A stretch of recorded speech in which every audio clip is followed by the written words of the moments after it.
On a blazing summer afternoon, the city lay still beneath the weight of the sun. The air shimmered like broken glass, the streets empty except for the hum of heat. Across the pale pavement, a woman in a wheelchair moved slowly, her white dress trailing softly against the metal wheels. Her name was Lila, once called Lila the Jewel, the elegant socialite whose beauty filled magazines and whose laughter filled mansions. But that was long ago. After the accident, the world she knew folded in on itself. Parties, friends, travel, all dissolved into silence. Now her world was no larger than the few streets she could reach alone, where she drifted like a ghost between the past and the present. She stopped in front of a small cafe, tucked into a quiet corner of the old quarter. The smell of coffee and warm bread spilled through the open door, mingling with the dust of the street. Through the glass, Lila watched people laughing, talking, walking freely, a life that had once belonged to her. Her reflection stared back at her, faint and tired, a shadow of the woman she used to be. Then a soft voice broke through the heat. "Miss?"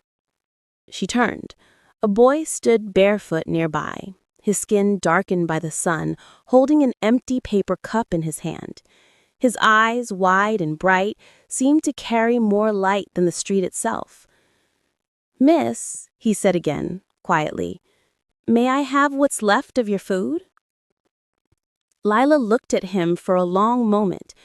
She didn't see pity or shame in his eyes, only something alive, unbroken, and strangely calm. "I don't have food," she said gently, "only this bottle of water." He hesitated, then smiled. "If I could heal you," he asked, "would you give me the water?" She almost laughed, but something in his voice, a quiet certainty, stopped her. "Heal me?" she whispered. "And how would you do that?" Without answering, the boy stepped closer and placed his hand on the golden handle of her wheelchair. For a heartbeat, nothing happened. Then the air changed. The heat seemed to fade, a breeze brushed her skin, and a warmth, not from the sun, but from within, began to rise through her legs. It was a feeling she had forgotten, so distant she almost feared it. She gasped. Her fingers tightened on the arms of the chair. Then, trembling, she stood. She stood.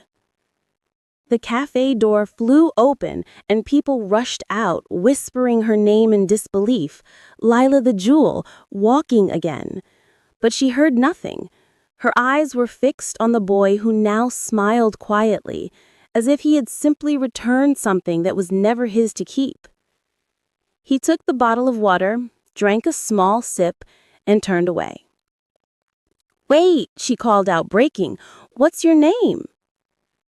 He looked back and said, "Just someone hungry."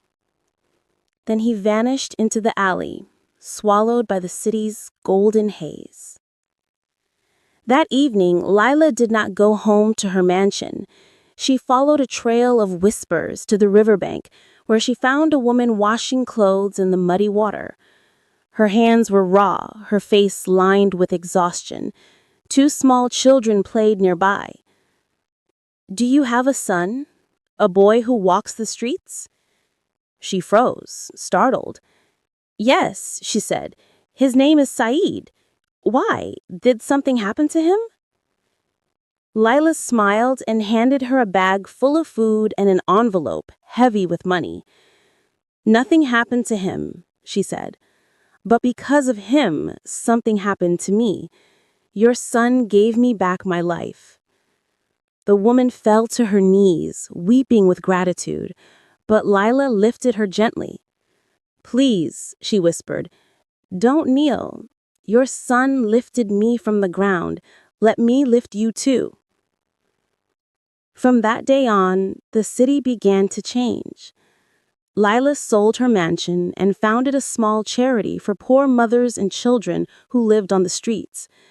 Every morning she walked through the same neighborhood, smiling at strangers, her steps light, her heart steady. Some said they still saw her stop by the same cafe, gazing at the corner where a barefoot boy once stood. And so the city began to tell her story in quiet tones. The story of a woman who had once been broken, who learned to stand again because a hungry child touched her life. No one called her Lila the Jewel anymore.